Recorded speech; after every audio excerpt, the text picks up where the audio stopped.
Okay, it's all connected, so I'm going to turn on the thermal camera and let's see if this actually heat up or not. Turning it on now. Hi everyone, and welcome to another episode of Juan vs Winter. In the last episode we looked at the context of winter in Lima. We saw its causes and its concrete effect on people.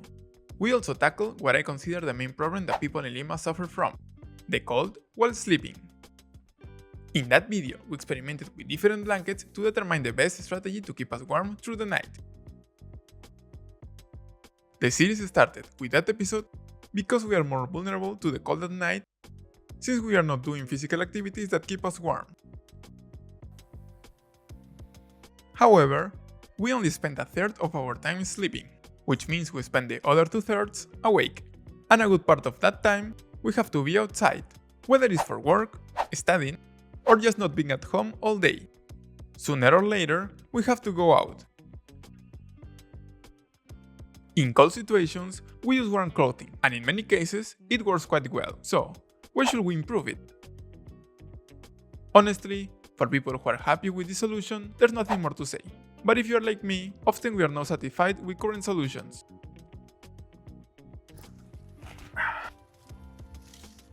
Well, we'll have to put up with the noise. As a part of our maker journey, let's start this project with what we've learned so far. But how will we heat our clothing? If we use a hot water bottle, we'll have to carry it around all the time, and I don't think that's the most practical. We will need to think another method that provides warmth, is portable, and comfortable. An energy like the one you're using to see this video right now.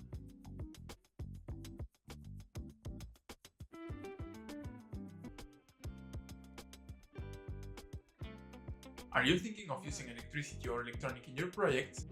Where are those 6 lost watts? This energy is present as thermal energy and heats up to almost 30 degrees above room temperature. This is exactly what I was looking for, a circuit that heats up. By the way, if you want to learn all about electricity, I recommend you to watch this video. You can tell he knows what he's talking about.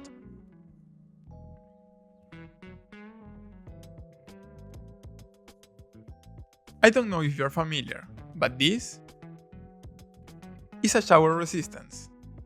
This is widely used in homes that don't have a hot water system. They go inside casings that allow them to connect directly to 110 or 220 volts, and water flows through them. The electricity makes this resistance heat up, and as the water flows through it, the water heats up too. Another very common example of resistance heating up to our advantage were these.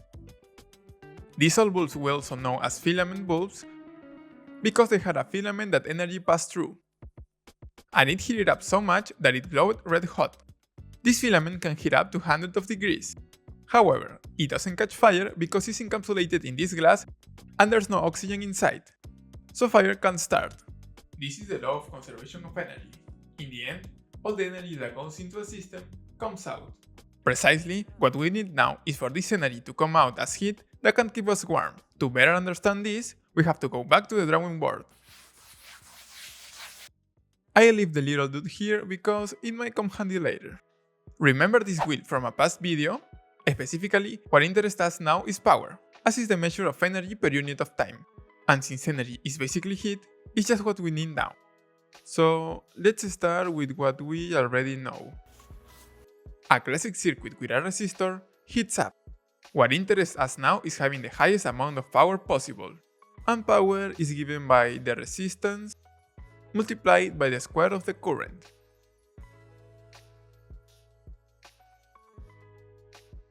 So, for this project, we needed the power to be as high as possible. Therefore, we have to focus on increasing the resistance or increasing the current. Let's see what we can do with this. As resistance, we will use this resistor, which, according to the multimeter, measures 47 ohms. In that video, we talk about resistors as additional components, but in reality, any object will have resistance depending on its material. Particularly, copper is one of the materials with the lowest electrical resistance, which is why it is widely used for electrical work. However, despite being a conductor, it can also be a resistor. Let's see. For this experiment, I'll use a power supply that allows me to change voltage and current. I also use these banana to alligator cables to make connections easier. And as a resistor, I'll use this wire. I'll say the power supply to constantly provide about 4 amps. Now let's turn it on and see what happens. Let's see how much power is delivering to the system. We're about 1.6 watts. This power may be a bit low, so I'll increase the current. Let's see what happens with 8 amps. Now we are giving about 6 watts. Let's see if the temperature has gone up at all. It has gone up by about 1 degree, which isn't exactly what I had in mind with this heating system. Let's try with this other wire, which is much thinner. Since it has less copper, it should have more resistance. As we see here, with a higher resistance, there is more power.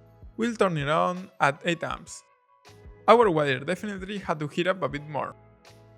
And yes, it does feel warmer.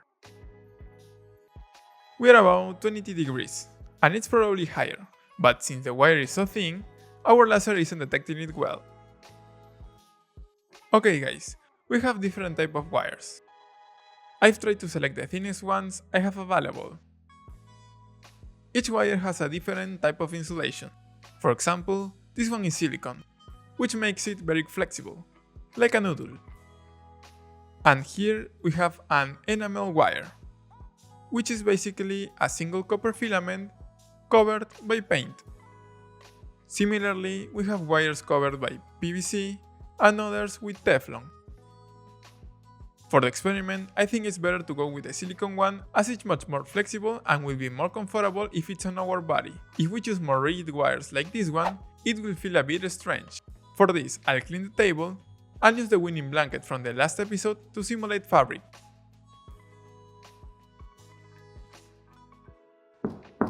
Alright, we have our test fabric ready. I'm not using the full thickness of the fabric. I've placed the cutting mat in the middle just to have some structure. On top of this, I'll make a zigzag pattern with the selected wire. This wire is AWG24 and it's covered in silicone, in case you're interested in that information.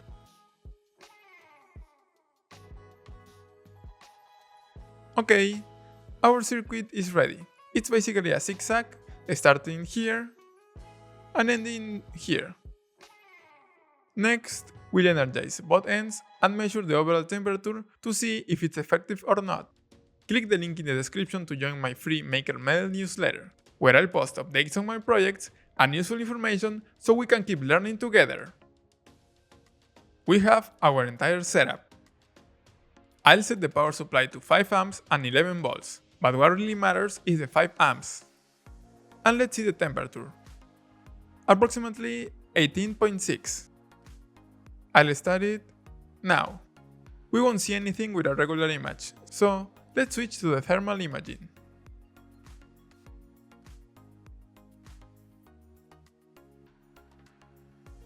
We are providing 18 watts to the system. And this is one of the temperatures I achieved, 28 degrees.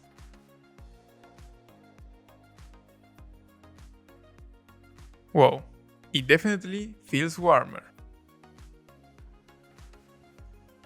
Specifically, the wires feel warm.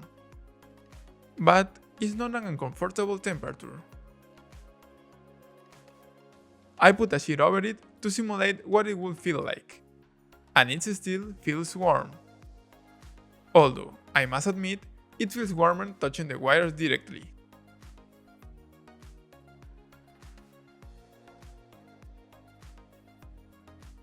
So, it's confirmed that power depends on resistance and current. To change the resistance, we will have to change the material. But since we fixed that for now, let's try changing the current and see what happens. I'm setting the current to 7.5 amps. Let's go. Now we are at 40 watts. It feels like it's heating up a bit more. But let's see what the thermal images show.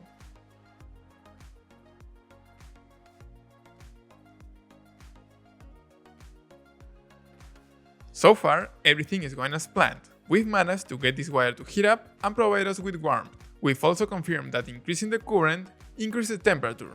Therefore, we can use the current as our indicator. The more current, the higher the temperature.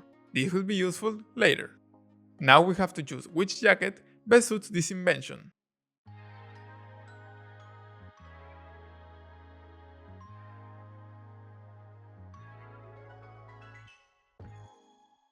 We have everything ready, but which jacket will we use for this invention? Definitely not this one. Just moving around, it makes noise. Particularly, it's not the most comfortable for me, even though it's my warmest jacket. This jacket is specifically designed for the cold, as it has a thick layer of insulation surrounded by 2 layers of polyester. Although they are a bit noisy and look bulky. We also have the thinner jackets, with a flexible part and a thicker part. It's a single layer, and the zipper doesn't go all the way down, which will make the assembly difficult later. Also, the thin flexible layer won't withstand the strong winds. I also have this polyester jacket with a hood, but it's a single layer. Finally, we have the jacket I've been using since the last episode. It has a double texture, however, it's a single layer, and due to the porous nature of the fabric, any slight breeze can be felt, cooling our body. However, it's very comfortable and perfect for indoor use. For this experiment, I've decided to use this jacket. It has a slight feeling that will help insulate us from the outside, but it's not too thick, so we won't look bulky. Also, the outer part has a silky feel, so it doesn't make noise when I move. I know this might not be the most stylish design for you, but you can use whichever jacket suits you best and look good on you. Now that we have everything we need, we'll create our first prototype.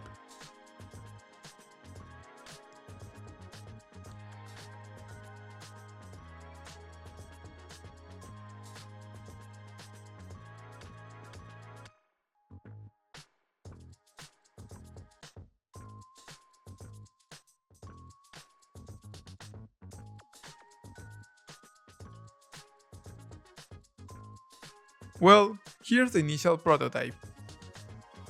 I just tape the wires with electrical tape to keep them in place. This will help us know if it really works and if we can continue with the project. For now, there are areas with our electrical tape, so putting it on will be a little complicated. But I'm confident it will work. I did a preliminary test at 5 amps to validate that all connections are correct and the jacket heats up. As you can see, we reached good temperatures. Additionally, I did a test at 7 amps to see how much it could heat up. Unfortunately, this thermographic image doesn't show the temperature, but judging by the color compared to my hand, it's hotter. Well, this is how it looks. Obviously, there's no difference on the outside, but inside, there are wires. Now, this is a prototype. It's not going to be the final model, but I wanted to test it to see how it feels and if it actually works. Down here, I have 2 little wires, and I'm going to connect them to my power source to energize it. Okay, it's connected, so I'm going to turn on the thermal camera and see if this heats up or not. And I'll turn it on now. Yes, I can feel it heating up. No, now it's very hot. How do I look on the thermal camera? I have to check the images later. I'd guess there's not much change on the outside, but when I open this, there should be something. Right now it's very hot, so I'll turn it off. But as we mentioned, we can use the current to manage the temperature. Right now I have it at 7.5 amps. So I lower it to 5 amps. We are at 5 amps, around 20 watts. And now we wait for it to heat up. It's surprising how well it heats up. I didn't expect it. Although, if I touch here, I can feel that my shoulder is hotter in this area. Definitely now, I don't feel the excessive heat, but I do feel it's slightly warmer. I think this is the right temperature for comfort. Well, the prototype works and keeps me warm. The next step will be to test it outdoors, but I don't think I'll get far with all these wires. Also, just putting on once, the tape started to come off. The system works, but it's clear that it needs improvement. Subscribe and stay tuned to the channel, because in the next episode, we'll make this system completely portable. I'm Juan, and this is Master Juan. Adios!